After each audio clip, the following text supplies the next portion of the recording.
1966년 박정희 정부는 한강 이남에 신규 택지를 개발하기 위해 제3한강교를 착공한다.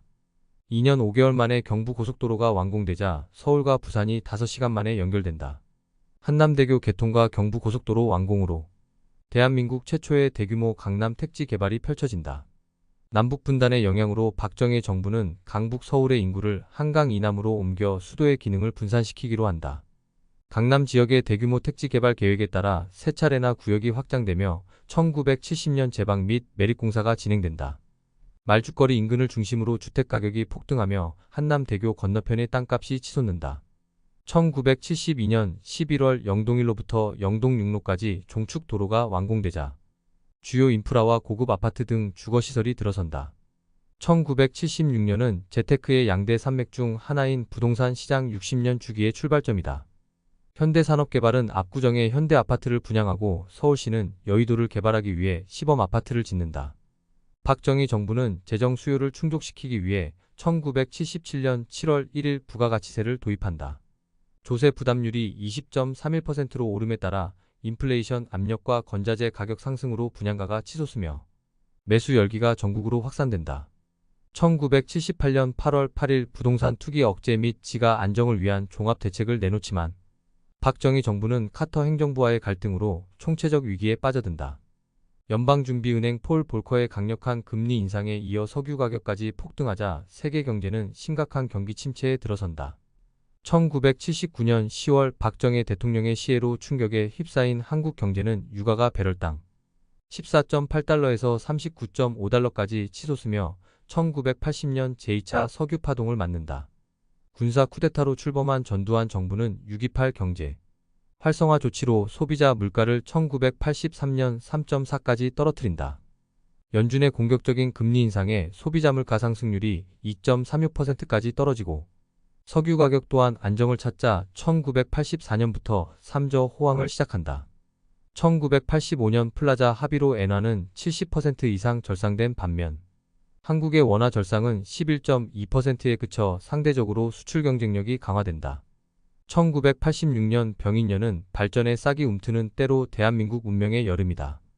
최초로 31.3억 달러의 무역 흑자를 달성하고 현대건설이 액면가의 70%의 프리미엄으로 상장되자 기업 공개가 늘어난다. 주가지수가 1986년 150에서 1989년 1015까지 급등함에 따라 강남 개발로 부동산 시세 상승을 이끌다 멈춘 부동산 사이클이 다시 꿈틀댄다. 주택 공급이 부족하여 전세 가격이 치솟자 노태우 정부는 1989년 4월 주택 200만호 건설 사업을 시행하여 제1기 신도시 건설에 들어간다. 서울 올림픽 특수와 수출의 급신장으로 생산 전반이 확대 재생산을 부추기며 한국 경제는 유례없는 호황을 이끈다. 그러나 미국의 검은 월요일과 일본의 버블 붕괴로 초래된 세계 경제의 태조 속에 금리 인상과 원화 절상, 임금 상승의 삶고 불황을 만난다. 1991년부터 부동산 시장은 10년 동안 약세 국면에 돌입하며 불황을 이어간다. 1992년 국내 주식시장 개방으로 주가가 잠시 상승하지만 1995년 그린스펀 연준 의장의 정책금리 인상으로 반도체 수요는 급감한다. 증시 개방과 반도체 수요 급감은 우리 경제에 치명적인 악영향을 미친다. 1996년은 부동산 붐의 중간 조정기이다. 국제 수지와 통화 위기 속에 1997년부터 1998년까지 자본 유입이 GDP 대비 9%로 감소하며 외국 자본의 유출 사태를 맞는다. 다행히 404억 달러의 경상수지 흑자를 기록한 김대중 정부는 IMF에 585억 달러, 구제금융 가운데 189억 달러만 들여온다.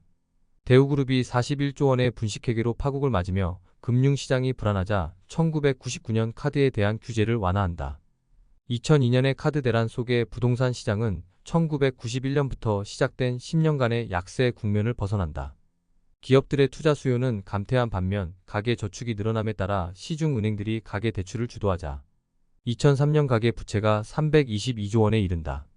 노무현 정부가 집값의 급등을 막기 위해 2003년 판교를 포함한 12개 지역의 제2기 신도시를 지정하지만 5년간 전국 아파트값은 63.72%나 오른다.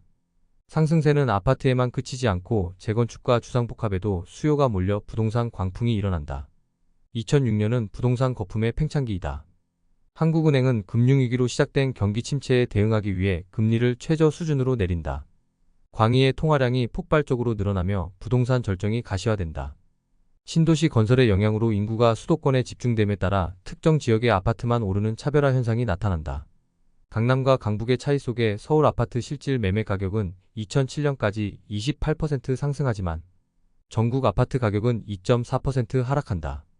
게다가 주택담보대출을 쉽게 받을 수 있는 아파트와 달리 단독주택과 빌라는 실질 매매 가격이 각각 53%와 48%나 빠진다.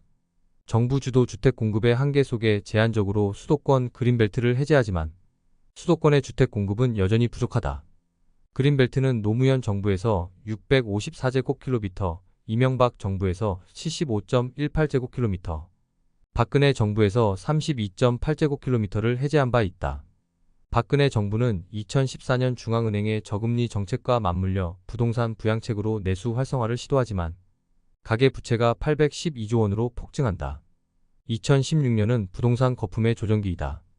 미 연준의 통화정책 기조가 2017년 긴축으로 선회하면서 문재인 정부는 주택시장의 전면적 규제가 아닌 선별적 맞춤형 대응 방안을 내놓는다. 서울 및 서울 일부 근교의 부동산이 폭등함에 따라 공급 물량을 늘리기 위해 2018년 서울과 더 가까운 하남, 교산지구와 인천 계양 테크노밸리를 3기 신도시 지역으로 발표한다. 경기 침체기에 천조를 넘어선 초저금리의 단기부동자금이 부동산 시장으로 유입되며 자산시장이 폭등하자 피그말리온 효과에 의해서 폭등세가 지속된다. 피그말리온 효과란 스스로의 바램이 자신을 만족시키는 방향으로 미래의 가격을 만든다는 자기 충족적 예언에 바탕을 둔 금융현상이다.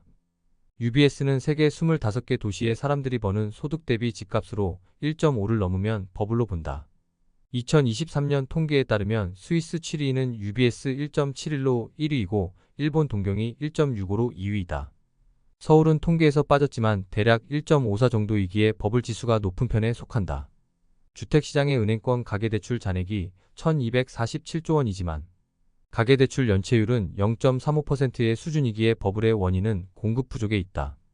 윤석열 정부는 2024년 12년 만에 서울 그린벨트 해제와 비아파트 거래, 활성화 대책 등을 통해 향후 6년간 총 42만여 가구의 주택을 공급하는 88 부동산 대책을 내놓는다.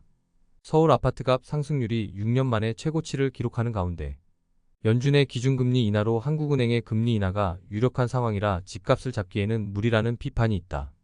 버블의 문제를 해결하려면 서울 지역의 공간을 확보하여 강남에 거주하는 사람들도 현재 가진 집을 팔면서까지 이주하고 싶은 주거지를 만들어야 한다.